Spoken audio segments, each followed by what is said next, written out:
제자가 그 선생보다 또는 종이 그 상전보다 높지 못하나니 제자가 그 선생같이 종이 그 상전 같으면 족하도다. 집주인을 바알세불이라 하였거든 하물며 그 집 사람들이랴. 그런즉 저희를 두려워하지 말라. 감추인 것이 드러나지 않을 것이 없고 숨은 것이 알려지지 않을 것이 없느니라. 내가 너희에게 어두운 데서 이르는 것을 광명한 데서 말하며 너희가 귀 속으로 듣는 것을 집 위에서 전파하라. 몸은 죽어도 영혼은 능히 죽이지 못하는 자들을 두려워하지 말고 오직 몸과 영혼을 능히 지옥에 멸하시는 자를 두려워하래. 참새 2마리가 한 아사리온에 팔리는 것이 아니냐. 그러나 너희 아버지께서 허락지 아니하시면 그 하나라도 땅에 떨어지지 아니하리라. 너희에게는 머리털까지 다 세신 바 되었나니 두려워하지 말라. 너희는 많은 참새보다 귀하니라. 누구든지 사람 앞에서 나를 시인하면 나도 하늘에 계신 내 아버지 앞에서 저를 시인할 것이요 누구든지 사람 앞에서 나를 부인하면 나도 하늘에 계신 내 아버지 앞에서 저를 부인하리라. 아멘. 옆 사람에게 인사하겠습니다. 옆에 앉아주셔서 참 감사합니다. 이렇게 인사하겠습니다. 옆에 앉아주셔서 참 감사합니다.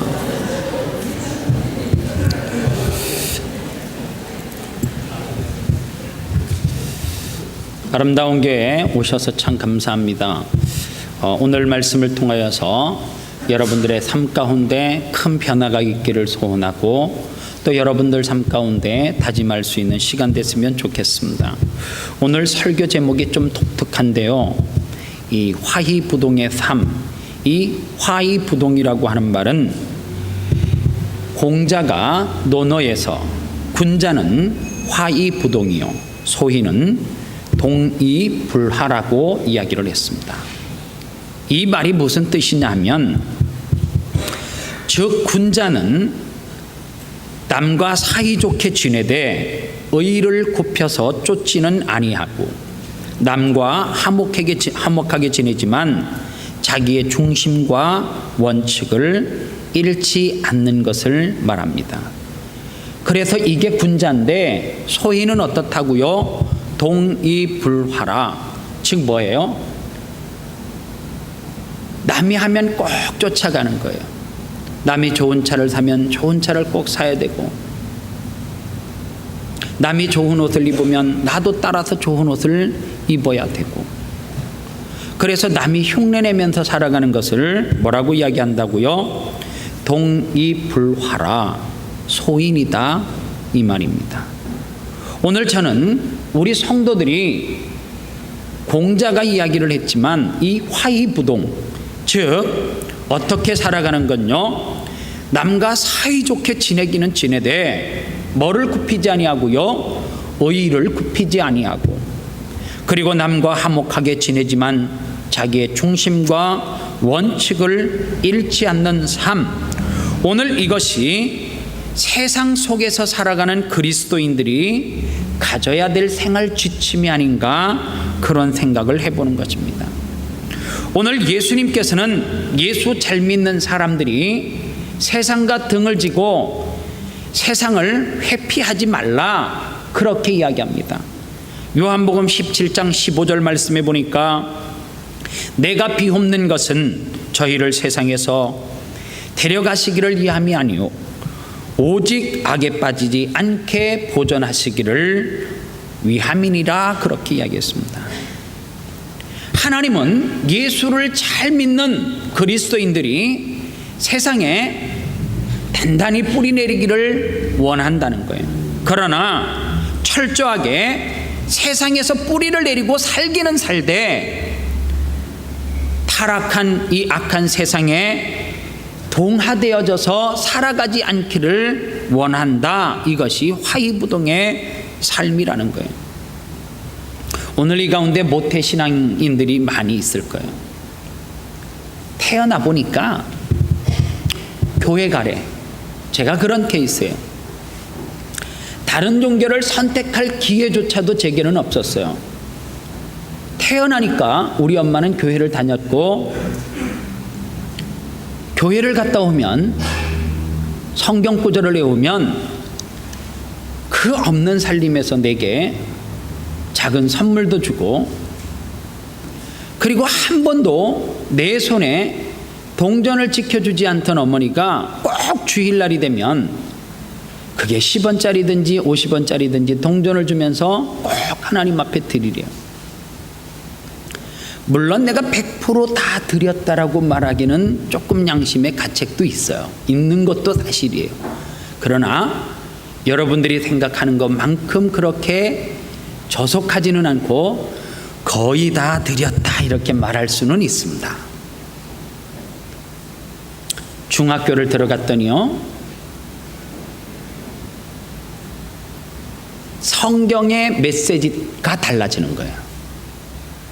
주일학교 때는 뽕나무 이야기만 쭉 돌아가던 선생님과 전도사님이 중학교를 올라갔더니 무슨 설교를 하느냐 하면 꿈, 비전에 대한 설교를 막 해요. 제가요, 중학교, 고등학교 시절 때에 그때 당시에는 그게 아마도 유행했던 것 같아. 허구한 날 수련회 가면 순결서약을 하라는 거 나한테. 난 수십 번 한 것 같아. 갈 때마다 한 것 같아. 갈 때마다 하도 막 해가지고 나 이제 이런 거 하면 안 간다고. 우리는 그런 캠프가 아니라고. 가보면 또 해. 이게 어떻게 된 거냐고 항의를 하면, 우리는 원래 이런 계획이 없었는데 저 강사가 와가지고 하는 걸 내가 어떻게 막냐고. 갈 때마다 충청도에서도 한 몇 번 하고, 그 다음에 강원도 바닷가에서도 많이 했어. 또 무슨 또 서약을 하라느냐면 앞으로 술과 담배를 안 하겠다라는 서약을 하래. 내 삶이 어떻게 될 줄 알고. 그런데 난 하라니까 참 내게 한 가지는 있었던 것 같아요. 하라면 너 또 했어. 수백 번 수천 번 술을 먹지 않겠습니다, 담배를 하지 않겠습니다. 하여간 그게 내가 기억하는 청소년 수련회의 전부요. 와, 대학교를 갔더니요, 수련회 레벨가 틀려졌어요. CCC가 뭔지, OBF인가 IBF인가 할 것 없이 무슨 F자 들어가는 걸 갖다 붙여놓고 하여간 캠프를 하는데 참석하니까, 그때는 선교사들이 주로 강사로 왔어요. 선교사들이 주로 하는 메시지가 뭐냐면 세계를 품으래. 내가 고작 단입한 것은 대한민국, 그것도 충청북도 단양군, 거기에 또 수십 년 동안 살다가, 그리고 대학교 때 내가 조금 도시로 나갔는데 무슨 비행기를 한 번도 못한 사람에게 세계를 가슴에 품으래. 품을 게 없어갖고 내가 지구본을 품었다. 하나님, 이게 세계인데, 이게 내가 생각하는 세계인데, 내가 사실은 품고 싶은 생각은 별로 없다고. 품으라니까 내가 그냥 순종하는 마음으로 품는다고. 그리고 좀 더 구체적으로 기도하래.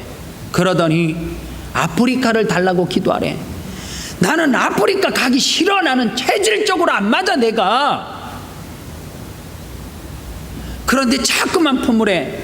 근데 품을 거 없다 그러니까, 그러면 뭘 품겠네. 나는 우리나라만 품을 거라고, 조선이 좋다고 그랬더니, 그럴 것 같으면 저 북한이라도 품으래. 내가 아무리 생각해봐도 그때는 내가 받은 교육이 있어가지고, 공산당은 나를 잡아먹는 사람인데 북한을 가지도 못하는데 품으라니까 이렇게 기도했어요. 하나님, 제가 품으래서 품는 거지 근본적으로 제가 품지는 않습니다. 이렇게 내가 했단 말이에요. 그런데 여기까지는 제가 생각해도 참 좋았어요. 내 신앙에 엄청난 발전과 속도가, 탄력이 붙어서 좋았단 말이에요. 어느 날 결혼을 하고 난 다음에 누가 꿈과 비전에 대해서도 그렇고 앞으로 살아가는 거에 대해서 내게 뭔 이야기를 해준 사람은 없어요. 그런데 어느 날 순간서부터 내게 뭐가 생기기를 시작하느냐 하면, 누가 내려놓으라 소리를 안 했는데 하나둘씩 내려놓기를 시작하는 거예요. 꿈도, 내가 품는 어떤 비전, 이런 것들을 다 하나씩 내려놓기를 시작하는 거예요. 그러더니 나도 모르게 이 세상의 삶 가운데 뛰밀지를 않았는데 나도 모르게 세상과 적당하게 타협을 하기 시작을 하고 세상 속에서 어떻게 살으라고요? 다르게 살으라고 했는데 가치관 이런 것들이 거의 세상 사람들과 비스무리해지더라고 하는 사실입니다. 그렇기 때문에 오늘 하나님 앞에서 화이부동이라고 하는 이 단어를 떠올리면서 기성세대들이 이 말씀을 좀 부여잡고 우리 스스로를 좀 돌아보는 시간이 됐으면 좋겠다, 이런 생각이 드는 거예요. 오늘 그런데 이 세상을 사는 우리가 화이부동의 삶을 살기 위해서 어떻게 해야 되는가? 우리 앞에는 두 가지 길이 주어져 있다는 거예요. 첫 번째 길이 뭐냐면 하나님께서 규정하신 삶의 방법이 있다는 거예요. 그 하나님께서 규정하시는 그 삶의 방식대로 살아가는 것. 그래서 하나님은 밤마다 나타나면 좋은데 나타나시지 아니하시고 우리가 말씀을 통하여서 성경 66권을 통하여서 하나님은 우리들에게 말씀해 주시고 계시고 또 오늘 이렇게 예배를 통하여서 목사의 입을 통하여서 하나님은 교훈하고 계신 거예요. 하나님께서 너희들이 이 길을 좀 선택했으면 좋겠다, 이 길을 갔으면 좋겠다, 하나님이 원하시는 방법의 삶. 그리고 또 하나는 어떤 길이 있느냐 하면 우리가 익숙한 대로 살아가는 세상, 예수 그리스도를 만나기 이전에 세상적인 삶의 방식이 있다는 거예요. 세상적인 삶의 방식이 뭐냐?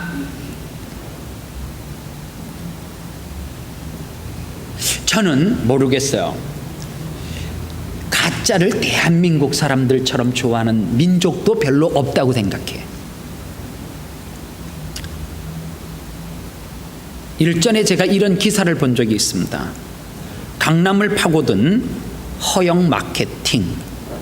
이 강남을 뭐가 이렇게 파고들었는가 보니까 중국에서 싸구리 시계를 만들어 가지고 시계는 어느 나라 게 좋아요?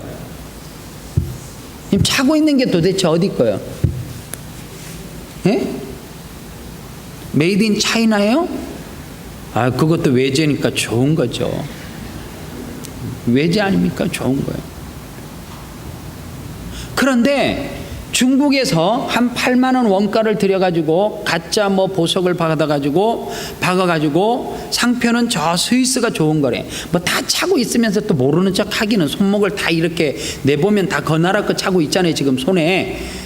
내가 내라 안 할 테니까 그냥 부담 갖지 마요. 우리 교회는 그렇게 저속한 교회가 아니에요. 스위스께 좋은 시계인데 세상에 8만 원 원가를 들여가지고 얼마에 팔았냐면 580만 원. 이건 내가 볼 때 스위스 시계 가운데 580은 조금 이렇게 낮은 단가지요. 사실은 비싼 거는 아니에요. 그런데 그 시계를 도대체 누가 살까? 강남에 있는 사람들이 주로 많이 사더래요. 여러분들 뭐 좋아해요? 손가락에 다이아 좋아하잖아요. 다이아 중에 진짜와 가짜를 우리가 사실 구별하는 것은 쉽지 않아. 모든 사람들은 그렇게 이야기를 하더라고. 자기가 찬 반지는 진짜 다이아라고 생각을 해. 진짜도 레벨이 있다는 것을 아셔야 되는데 일단은 다이아 맞네요 이러면 그냥 진짜인 줄 알아. 아니야.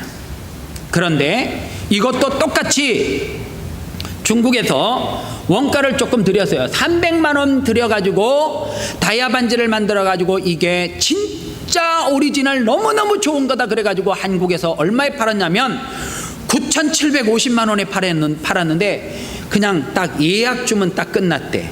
누가 샀냐? 그 기사에 보니까 여당의 중진 국회의원 부인도 샀고 A 유명한 탑 탤런트 A 모 씨도 샀고 마이간 유명한 사람들이 다 가짜를 샀어. 그런데요, 이 사건을 놓고 그 분야의 전문가가 이렇게 분석을 했습니다. 부의 상징, 즉 다른 사람보다 내가 많이 가졌다는 것을 드러내는 기호로 이른바 명품이 등장했고 이번 사건은 명품으로 치장하려는 허영심리를 활용한 사건이었다. 한마디로 말해서 비싸고 희소 가치가 있는 명품 시계를 차면 내 존재 가치가 높아질 것 같다는 거죠. 사람들이 나를 그렇게 볼 것이라고 생각하는, 소위 말하는 이것이 세상적인 삶의 방식이라는 거예요. 그런데 왜 사람들이 그래 해요? 그게 통하니까 그렇게 하는 거 아니에요?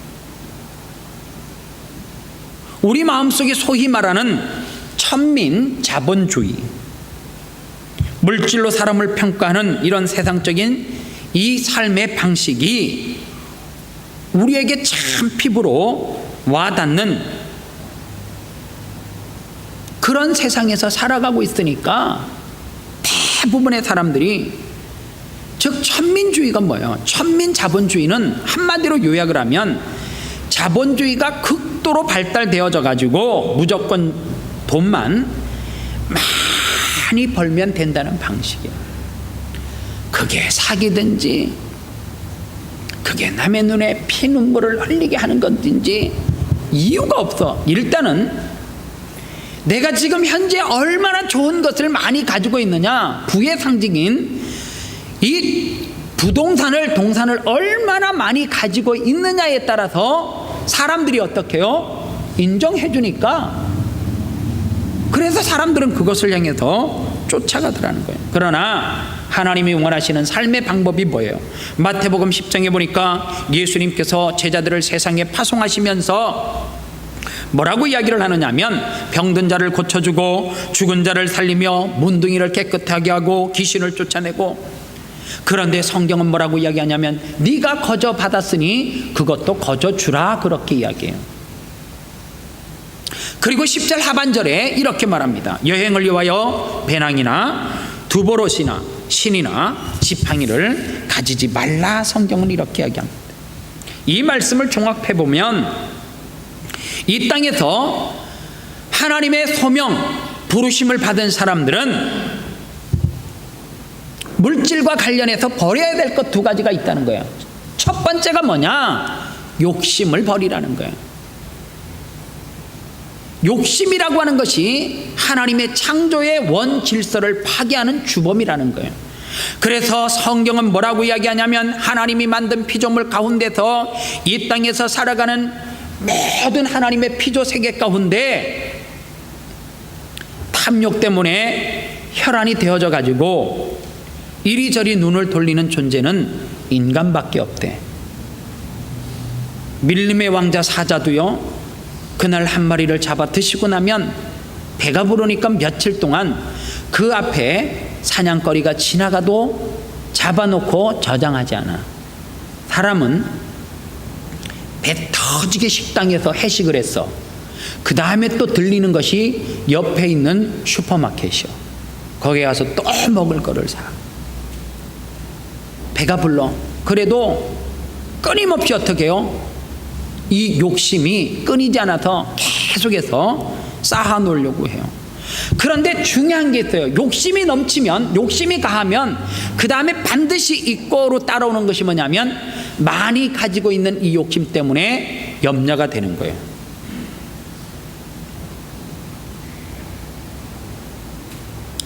오늘 여러분들 주차장에 누가 가져가도 되는 차를 끌고 오신 분은 끌든지 말든지 뭐 가져가든지 별 문제가 안 돼. 그러나 밖에 주차장에다 차 대는 게 불안하면 그게 뭐예요? 따라오는 염려라는 거지. 내가 오늘 하나님 앞에 예배하러 왔어요. 그런데 집에 금은보화가 가득 있어가지고 그것을 염려하고 걱정해서 이 시간 말씀이 하나도 안 들어오면 그것이 곧 욕심으로부터 뭐한 잉태되어진 염려라고 하는 사실입니다. 하나님은 우리에게 근본적으로 무엇을 주기를 원하는 줄 아세요? 평안을 주시기를 원해요. 그런데 이 평안이 누가 빼앗아 가는 거냐? 욕심, 그 다음에 염려, 이것들이 내 가운데 있어야 될 무엇을 빼앗아 가는 거예요? 평안을 빼앗아 가는 거예요. 며칠 전에 기사가 났잖아요. 야, 세상에 그렇게 살아가는 사람도 있대요. 부모로부터 수십억의 재산을 상속받았어요. 그런데 지갑에다가 야, 난 내가 여태까지 기사로 본 사람 중에 그 사람이 최고 많이 현찰을 넣고 다닌 사람이 아닌가 싶어. 좋은 지갑도 아닐 테고 그 지갑에다가 16억인가? 예, 16억인가? 그 어음이 아니고 그 뭐라 그래? 수표는 곧 현찰 아닙니까? 한 장당 1억짜리 이 수표를 16장인가 넣고 다닌 거지. 16장 16억이면 제가 대충 한국의 경제 상황을 몰라도 저 지방으로 내려가면 건물 하나 적당한 거 하나 사고 옆에다가 아파트 하나 사고 세만 받아도 좋은 차 타고 이렇게 좋은 거 먹으면서 살 수 있지 않을까 싶어, 내 생각에. 근데 그 사람은 노숙을 한 거예요. 근데 난 이유를 조금은 알겠어. 왜? 그거 가지고 있으면 형제들이 빼앗아갈 것 같고 친구들이 빼앗아갈 것 같고 자기가 연약하니까 어떻게 해요? 넣고 차라리 거지처럼 노숙하는 게 안 난가, 그런 생각을 하지 않았겠는가 싶은 거지. 우리가 볼 때 너무 불쌍해 보이잖아, 그죠? 하기야 불쌍해 보이는 이유는 딱 하나지. 내가 16억을 160만 불을 지금 현재 안 가지고 있기 때문에 내가 그 사람이 불쌍해 보이지, 만약에 여러분들의 수준 가운데 160만 불의 현찰이 있으면, 캐시가 있으면 지금 예배하는 것이 상당히 불안할 수 있는 것도 또한 사실이요. 오늘 그렇기 때문에 성경은 염려에 찌들어서 살지 말라 그래요. 생활을 대비하고 아껴서 저축하는 것하고 지나친 염려로 말미암아 생활의 노예가 되는 것하고는 틀려요. 제가 매일 설교할 때 목사님 그러면 노후는 굶어 죽어요? 다 노숙해요? 아니요. 생활을 대비하고 아껴서 저축을 하는 것하고 지나치게 많은 욕심을 통하여서 염려가 생겨서 생활의 노예가 되는 것하고는 틀리다라고 하는 사실입니다. 그래서 여러분들 욕심이 많으면 많을수록 염려가 많아져요. 그래서 이 욕심과 염려는 동전의 양면과 같은 겁니다. 그래서 하나님은 우리에게 세상에 익숙한 방법을 선택해서 살아가지 말고 하나님이 규정해 주시는 방법을 가지고 살아가야 되는데, 그런데 이게 힘든 거지. 이게 목사님도 그래 못 살잖아요. 나도 그래 못 사는 거 맞아, 사실은 보니까. 왜냐? 우리 네 식구가 사는데 다음 주에 이사를 해야 되는데, 지난번에도 차 한 대로 부족했다, 짐이. 내 생각을 해봤어. 여러분들 제 패션을 아시잖아요. 우리 교회 청년들이 우리 집에 왔을 때 내가 무슨 이렇게 정장 바지 말고 그냥 이렇게 면바지 입고 있는 거 봤어요? 못 봤지? 혹시 집사님들이나 장로님들 저희 집에 불씨 왔을 때 제가 무슨 이렇게 그럴싸한 남방을 입고 있는 거 봤어요? 아니요. 나는 빨간 추리닝, 권색 위에 거 2개, 밑에는 똑같은 반바지인데 빨간 줄 간거하고 줄 없는 거 나이키 2가지 외에는 백날 그게 내가 볼 때 최고 좋은 옷이야. 그리고 나머지 목사님 그냥 목사님은 왜 이 옷밖에 없어 이랬는데, 아니야, 나 더 있어. 내 농에 보니까 1년 2년 동안 안 입는 옷들이 무수히 많아. 그래서 약 한 달 전에 이사를 결정을 하고 나서 여보 버립시다. 그냥 왜 신기하잖아요. 잡고 나면 이거 버리기에는 아깝고 남주기에도 아깝고 내버려도 안 입는데 무조건 다 버리니까 우리 집사람이 뭐라 했냐면, 이거 누구 집사님이 가져가기로 했대. 아직까지 안 가져가. 그 이사할 때 또 내가 옮겨야 되잖아. 자기가 옮기는 거 아니란 말이야. 나 이사할 때 막 질려가지고 책 가져갈 사람은 없나, 책도 주고 싶고 막 짐을 줄고 싶은 거지. 막 주고 싶어. 그런데 또 이사하려고 하니까 또 가보려고 하니까 또 뭐가 필요해? 또 짐이 생기는 거야. 소파가 필요해. 어느 집사님이 소파 사가라는데 그냥 달라 그래서 또 갖다 놨다. 소파 있으니까 또 무슨 테이블이 필요해. 또 갖다 놨. 예약해놔서 갖고 내가 온다고. 네 사람이 사는데 뭐 그렇게 욕심이 많아가지고 큰 트럭이 왔는데 한 대로 안 돼. 이거 나만 그래요? 아니야. 여러분들 지금 농해 보세요. 교회에서 바자회 합시다 그러면은 죽어도 못 내나 막 노래 좀 죽어도 못 보내. 내가 꼭 간직해야 돼. 뭐 있으면서도 안 입는데 무조건 갖다 놔. 여러분들 사람은 신기해요. 아무리 좋은 것도 그릇도 보면 우리 교회 성도들 보면 이사할 때 그게 힘만 들지 평생 안 쓰는 거를 안에 넣어놓고 이거 안 쓰는 거를 나도 알아. 그거 반짝반짝하고 들어보면 메이드 뭐 이렇게 또 좀 유럽 상표 안 써. 그거 손님 할 때 절대 안 쓰지. 그래서 나는 이것 좀 쓰자려면은 그건 아무 때나 쓰는 게 아니래. 그래갖고 은수저 놔두고 녹 다 쓸어가지고 못 쓰잖아. 이게 우리의 삶이야. 뭐로 기인하는 거예요? 욕심으로 기인하는 거야. 근데 왜 이런 욕심이 생기는가? 내일에 대한 뭐가 있어요? 두려움이 있어. 목사님 방법대로 여러분들의 자녀, 내 자녀 그러면 수요예배 참석 지키고 새벽 예배 왔다가 졸게 만들고 그리고 주일날 하루 종일 와서 교사하고 성가대하고 다 하고 난 다음에 세상 사람들과 경쟁하면 이겨요 못 이겨요? 나도 답은 못하겠어. 사실은 확실하게 이긴다 이렇게 말하기가 어려운 세상이 됐다는 거예요. 그래서 여러분들 이 두려움을 떨쳐내기 위한 방법이 뭔가? 하나밖에 없어요. 이거를 기억하시라는 거예요. 포기하라는 것이 아니라 훈련밖에 없어요. 저는 여러분들에게 공포하고 살 빼려고 내년 1월 말 딱 단위에 섰을 때 저분이 누구야? 이 정도로 제가 이제 살을 빼려고 마음을 먹고 있어요. 한 10kg는 빼야 될 것 같아요. 왜냐하면 어느 날 제가 복부 비만을 보니까 심각할 정도가 아니에요. 청년들이 나를 가끔 찔러요. 목사님 배나 찌를 때 숨을 안 쉬면 되거든. 어느 정도 커봐 돼. 제가 요즘 이 옷만 입잖아요. 입는 이유는 딱 하나야. 살은 안 빠졌는데 성도들이 날씬해 보인다 그래서 이 양복만 내가 입는. 라인이 조금 이렇게 들어갔어. 내가 봐도 거울 봐도 맵시가 이 옷만. 옷이 없는 건 아니에요. 그런데 여러분들 우리 집사람이 내가 살을 빼겠다라고 공포를 하고 난 다음에 충격적인 이야기를 나한테 하는 거예요. 여보, 살을 뺀다고 그게 빠지는 게 아니고 내 속에 잠재되어져 있는 지방은 잠복 기간이 15년이래.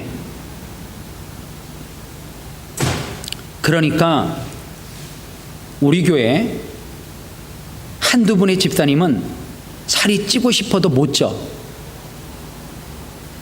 김종호 집사님, 노인구 집사님. 저 속에는 뭐가 없냐면 잠복되어져 있는 지방이 아예 없는 거야.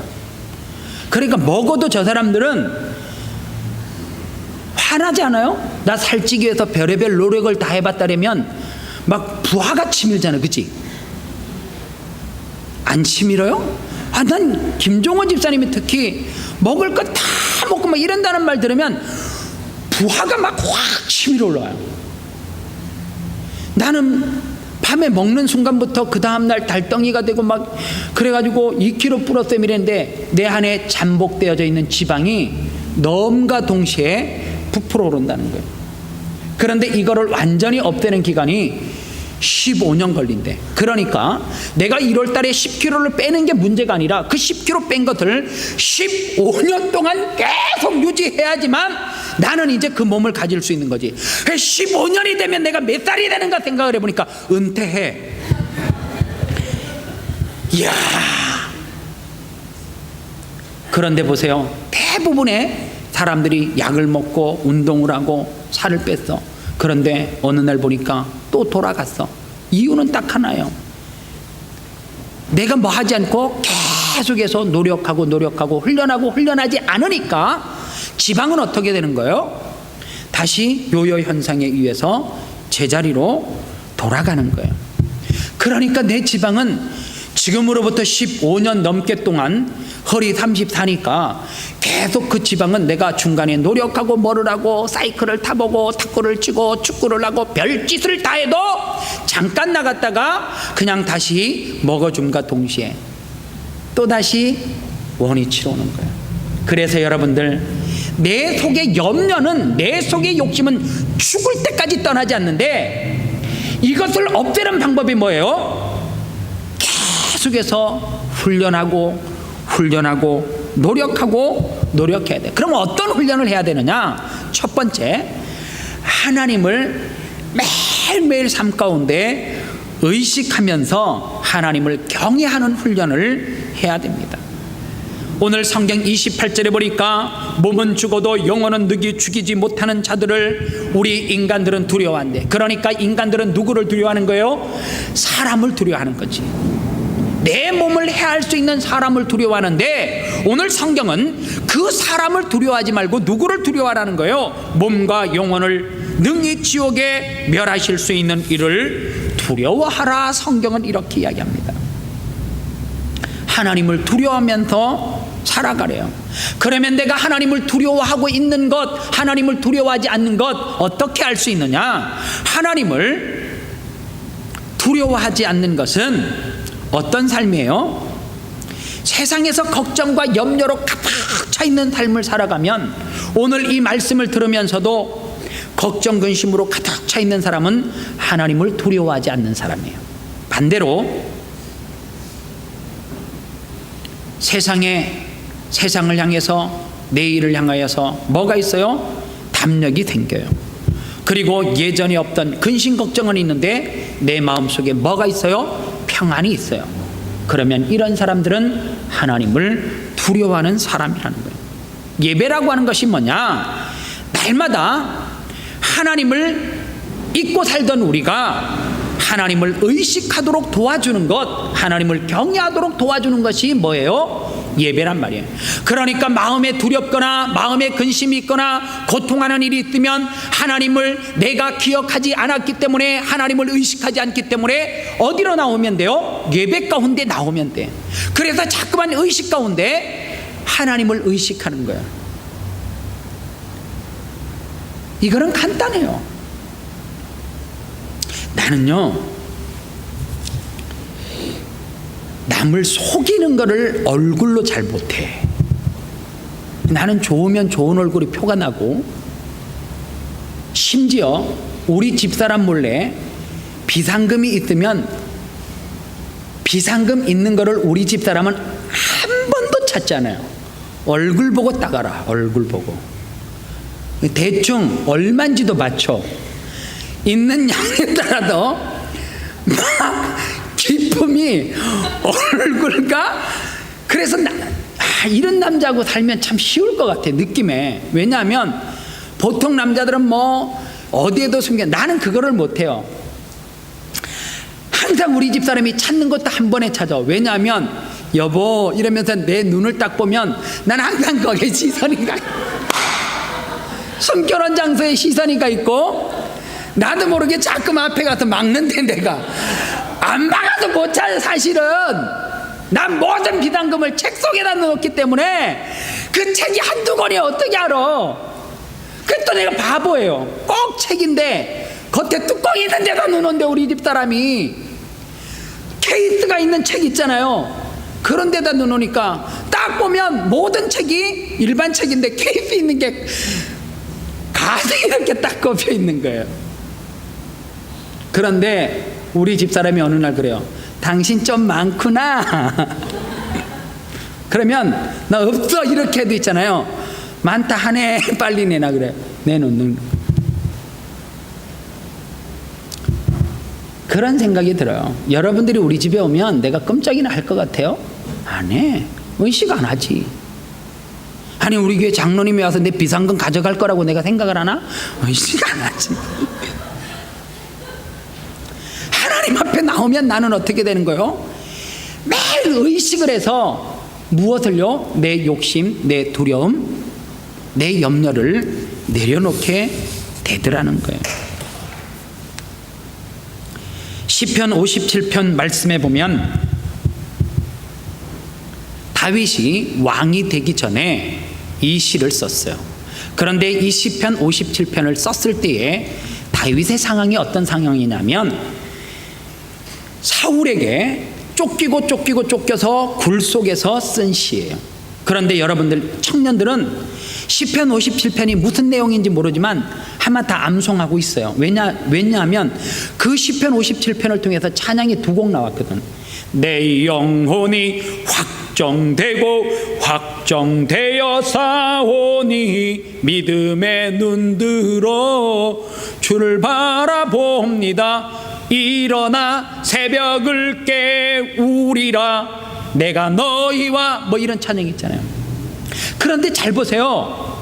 내 영혼이 확정되고 무슨 너무 박력이 있는 찬양인데 이게 어디에서 쓴 시라는 거예요.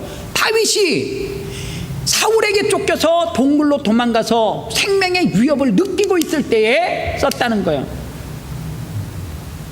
그런데 어떻게 해야지 맞아요? 그런 상황이 되면 사울 왕이여 나를 긍휼히 여기시고 나를 긍휼히 여겨 주시옵소서 비굴하게 가야 되는데 다윗은 그렇게 하지 않았어요. 하나님이여 나를 긍휼히 여기시고 나를 긍휼히 여겨 주시옵소서 그렇게 고백하더라는 거예요. 여러분들 다윗이 다윗 될 수 있었던 것은 딱 하나예요. 왜 다윗이 다윗 될 수 있느냐면 어느 날 그 위기를 다 넘기고 왕이 됐어요. 왕이 되다 보니까 전쟁 가운데서도 여유가 생기는 거지. 그래서 우리아의 아내 밧세바를 범하게 되어져요. 나단 선지자가 다윗에게 찾아왔어요. 왕이여 그럴 수 있습니까? 회개하시려면 둘 중에 하나를 선택하면 돼. 어떻게 하면 돼요? 입 다물고 안 있으면 넌 죽는다 그래서 죽이면 돼. 걔밖에 모르거든. 걔밖에 지금 그렇게 할 사람이 없어. 죽이면 끝나. 그런데 또 하나는 다윗이 선택했던 것은 뭐예요? 나단 선지자의 이야기를 듣고 비록 자기가 왕이지만 하나님 앞에 엎드려 회개했어요. 그리고 다윗이 다윗 될 수 있었다는 거예요. 오늘 사람들은 그래요. 나단 선지자가 말씀을 가지고 책망을 하든지 말씀을 가지고 교훈하면 뭐로 듣는 줄 아세요? 나를 타켓으로 생각해서 찌르네 그래. 아니에요. 세상에 그런 말씀은 없어요. 만약에 이렇게 하면 문제가 되겠지. 예, 집사님 오늘 차 하나님 앞에 드리세요.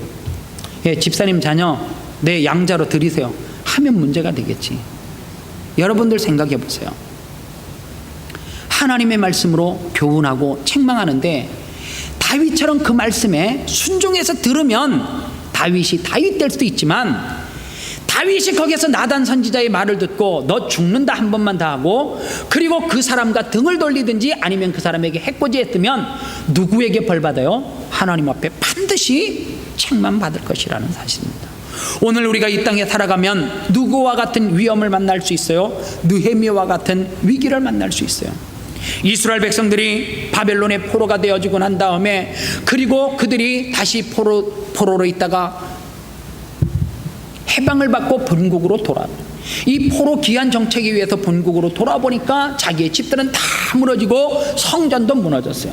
느헤미야가 성전을 재건하기 위해서 몸부림치는데 성경에 보니까 느헤미야서 4장 14절에 보니까 얼마나 많은 사람들이 내가 돌아본 후에 일어나서 귀인들과 민장과 남은 백성들이 고하기를 저희를 두려워 말고 너희는 저희를 두려워 말고 지극히 크시고 두려우신 주를 기억하고. 이게 무슨 이야기냐면 돌아와서 성전을 재건하려고 하니까 귀인들과 민장과 백성들 모두가 느헤미야가 하고자 하는 그 계획 가운데 반대하고 있더라는 거예요. 그때 느헤미야가 함께 하나님의 성전을 재건하기 힘쓰는 사람들에게 하나님을 두려워하되 저 사람들을 두려워하지 말라고 해요. 오늘 이 말은 무슨 말과 같아요? 오늘 본문 말씀 가운데 너희 몸을 해하려는 사람을 두려워하는데 너희들은 몸과 영혼을 지옥 보낼 수 있는 그 존귀하신 하나님은 왜 두려워하지 않고 사느냐와 같은 이야기입니다. 또 하나 우리가 이 땅을 살아가면서 그리스도인으로서 살아갈 때 승리하기 위해서 어떻게 해야 되느냐? 제발 시야를 좀 넓혔으면 좋겠어요. 저는 여러분들이 시편 23편을 대부분이 잘못 해석하고 있다라고 생각을 해요.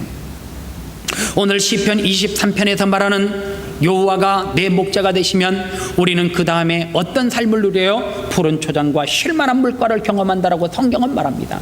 그러나 이 푸른 초장과 쉴만한 물가는 눈에 보이는 현상, 내가 볼 수 있는 범위 아니에요. 그러면 호주에서 살고 있는 사람들은 여호와가 내 삶의 목자가 되시니까 우리는 조금만 나가면 푸른 초장이 있고 쉴만한 물가가 있는데 다 이루어졌게? 아니에요. 오늘 사람들은 무엇을 못 보느냐 하면 푸른 초장까지만 보고 푸른 초장 너머의 세계를 바라보지 못하는 거예요. 오늘 대부분의 사람들은 쉴만한 물가만 바라봐요. 쉴만한 물가 너머의 세계를 바라보지 못하는 거예요. 그게 어디라고요? 우리의 몸과 영혼 분리시켜놓은 영혼의 삶을 볼 줄 몰라요. 오늘 교회를 오는데 빅토리아로도 쭉 타고 가다가 매드뱅크 그 근처에 라이드, 우리 하승희 청년이 사는 그 도로 앞에서 큰 사고가 하나 난 거예요. 오토바이를 타는 여인이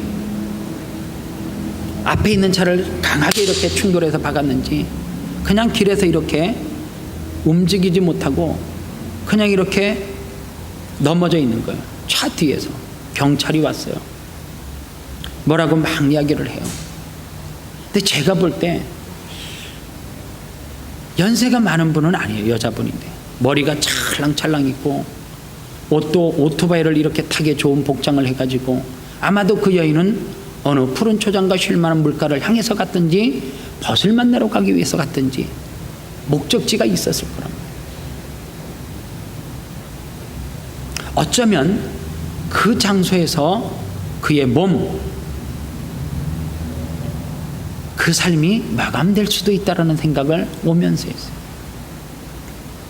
지금 여러분들이 아무리 힘쓰고 노력해서 욕심과 탐욕을 통해서 모아난 거 쓰면 얼마만큼 쓸 수 있겠어요? 몇십 년, 아니 몇백 년 더 쓰시려고요.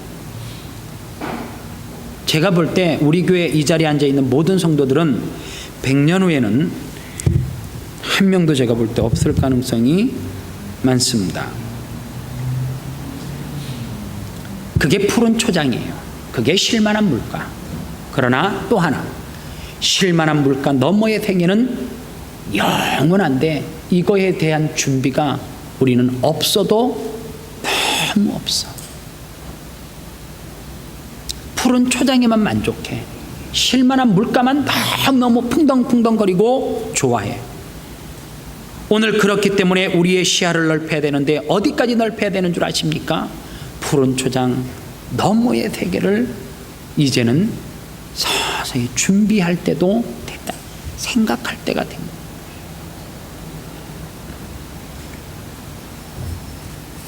또 하나 우리가 마지막으로 생각해야 될 것이 뭐냐면 우리가 이 땅을 살아가면서 육의 세계가 아니라 영의 세계를 또 다시 준비하기 위해서 할 수만 있으면 좀 대범했으면 좋겠어요. 섬세할 때는 섬세해야 되지만 좀 대범했으면 좋겠어요. 뭐에 대한 대범함이 있어야 돼요? 자녀를 좀 볼 때도 그렇고 내가 이 땅에 살아가는 삶을 놓고도 그렇고 왜 그렇게 그 욕심으로 인해서 쪼들려서 살아가요? 좀 여유를 가지고 살면 좋겠는데 평안을 누리면 좋겠는데 사람들은 이런 거예요. 오늘 성경에서 그 이야기를 24절 25절에 제자가 그 선생보다 또는 종이 그 상전보다 높지 못하나니 제자가 그 선생 같고 종이 그 상전 같으면 조카도다. 집주인을 바알세불이라 하였거든 하물며 그 집 사람들이랴. 이게 무슨 이야기냐면 복음을 전하다가 소명자로서의 삶을 살아가는데 어떤 사람이 예수님을 향해서 너는 귀신의 왕이다 그렇게 이야기한다는 거예요. 사람들이 쉽게 말하면 놀린대요. 손가락질한대. 그런데 사람들은 그것 때문에 넘어진다는 거예요. 걔가 나를 귀신의 왕이라 하면 아 그래 여유 있게 받으면 되는데 사람들은 참 신기하죠. 목사가 설교를 해도 여유 있게 받으면 되는데 누가 옆에 사람이 이야기를 해주면 여유 있게 받으면 되는데 아니 받기 싫으면 안 받으면 되잖아. 그 왜 받아요? 오늘 제가 설교하는 것 가운데 부딪히는 거 있어요? 써요. 네 말은 안 받는다. 붙이고 가면 되지. 목사님의 말씀 4절. 상처를 줘. 상처 메시지 4절. 안 받으면 되지. 그거 왜 꼭 받아가갖고 집에 가가지고 떼굴떼굴 또 왜 굴러요? 왜? 굴을 이유가 뭐 있어요? 오늘 말씀의 핵심이 뭐예요? 세상 가운데서 뿌리 깊게 내리고 살으라는 거예요. 이 말은 뭐예요? 부자 되세요 그 말이에요. 꼭 설교를 해줘야 돼. 그것까지 자세하게 풀어줘야 돼요. 부하게 사십시오. 우리 교회 성도들 다 바다가 내려다 보이는 집에서 사십시오. 첫 번째, 많은 재산을 가지고 누리시기 바랍니다. 누리기도 싫어요 그러면? 근데 왜 자꾸 그러면 숨겨놔? 누리지도 않을 거. 제발 누리세요. 여유 있게 누리세요. 그러나 뭐 하라는 거예요? 푸른 초장 너머의 세계도 볼 수 있는 시야를 틔우라. 세상에 동요되어갖고 세상에 푹 파묻혀가지고 세상 사람들이 똑같이 살아가는 방식으로는 살아가지 말아라. 그게 화이부동의 삶이라는 거예요. 뭐에 대범하셔야 돼요? 삶에 좀 대범해져요. 우리 교회 성도들은 누가 욕해도 오늘 테스트 해봐. 밥 먹다 예의 나쁜 놈아 너 못생겼네 막 해봐요. 하고 싶으면 하장이 뭐 그렇게 떴어 막 다 해봐 다 해봐. 그럴 때 앞에 있는 사람이 웃으면 은혜 받은 것이고, 눈을 흘기기 시작한다든가, 저한테 이제 보세요. 목사님 완전 배 나왔네 하면 내가 이제 웃으면 화이부동의 삶을 살고 여유가 생긴 거고, 너는 배 안 나왔냐 너는 이렇게 하면 심한 여유가 있어.